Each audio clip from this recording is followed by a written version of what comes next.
Baik. A'udzu billahi minasyaitonir rajim. Bismillahirrahmanirrahim. Assalamualaikum warahmatullahi wabarakatuh. Hari ini 22 hari bulan 2 bersamaan dengan hari Isnin. Ya, bersamaan dengan hari Isnin 22 hari bulan 2. Untuk hari ini kelas yang pertama adalah mata pelajaran akhlak. Mata pelajaran akhlak. Jadi tolong buka buku teks akhlak. Kita akan tengok tentang fadilat menziarahi orang sakit. Okey. Buka buku teks, buka muka surat 4. Ya, buka muka surat 4. Macam mana nak besarkan? Okey. Baik, cuba tengok. Hari ini kita nak masuk tentang fadilat beradab ketika menziarahi orang sakit. Minggu lepas kita sudah belajar tentang doa ketika hendak menziarahi orang sakit. Ya, kita dah belajar dan sudah pun membaca doa ketika nak menziarahi orang sakit. Allahumma adhabil ba'sa. Macam mana bunyi dia? Allahumma rabban nasi adhibil ba'sa ishfihi wa anta syafi la shifaa illa shifauka la yughadiru saqama. Kita dah baca pada minggu lepas. Jadi pada hari ini kita akan belajar tentang fadilat. Apakah kebaikan-kebaikan yang kita dapat apabila kita beradab ketika menziarahi orang sakit. Kita kena ingat, setiap perbuatan-perbuatan yang baik kita lakukan, mesti ada kebaikan yang kita dapat. Setiap perbuatan-perbuatan baik yang kita buat, mesti kita akan dapat fadilat. Jadi hari ini kita nak belajar apakah kebaikan-kebaikan yang kita dapat apabila kita beradab ketika menziarahi orang yang sedang sakit. Baik. Ustaz baca, kamu ikut. Ya, bila Ustaz baca kamu ikut supaya dalam masa yang sama kamu boleh lancarkan bacaan jawi kamu. Okey. Baik, kau tengok dekat kotak warna ungu. Warna ungu kan ni? Ustaz baca. Fadilat beradab ketika menziarahi orang sakit. Cuba ikut. Fadilat beradab ketika menziarahi orang sakit. Baik, dalam buku ni dia senaraikan ada berapa? 1, 2, 3, 4, 5, 6, 7. Ada 7 fadilat. Ada 7 kebaikan-kebaikan yang kita boleh dapat. Yang pertama, baca. Yang pertama, disukai oleh Allah Subhanahu wa ta'ala dan Rasulullah sallallahu alaihi wasallam. Baik.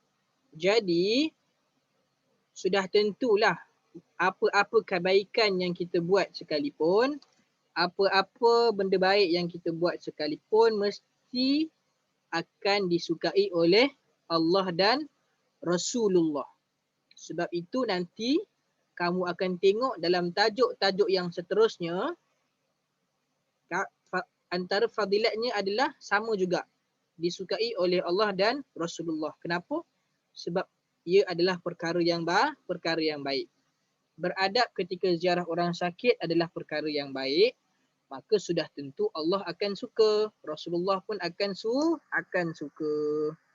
Baik, yang kedua, dapat ganjaran pahala daripada Allah Subhanahu wa ta'ala.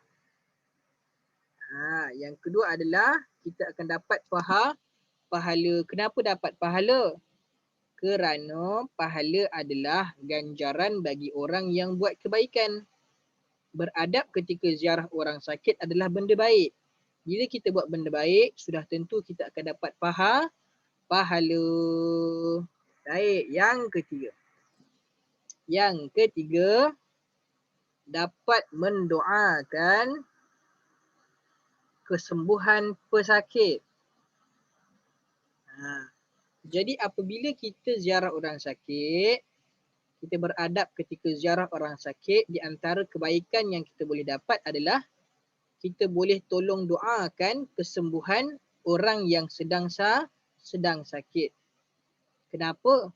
Kerana kita sudah belajar sebelum ini bahawasanya di antara adab-adab ketika ziarah orang sakit adalah mendoakan orang yang sedang sakit. Yang Ustaz baca doa tadi, yang kita sudah belajar pada minggu lepas. Bila kita ziarah, maka kita akan doakan dia. Jadi itulah di antara fadilat yang kita dapat apabila kita beradab ketika ziarah orang sakit. Baik, yang keempat, baca. Dimurahkan rezeki oleh Allah Subhanahu wa taala.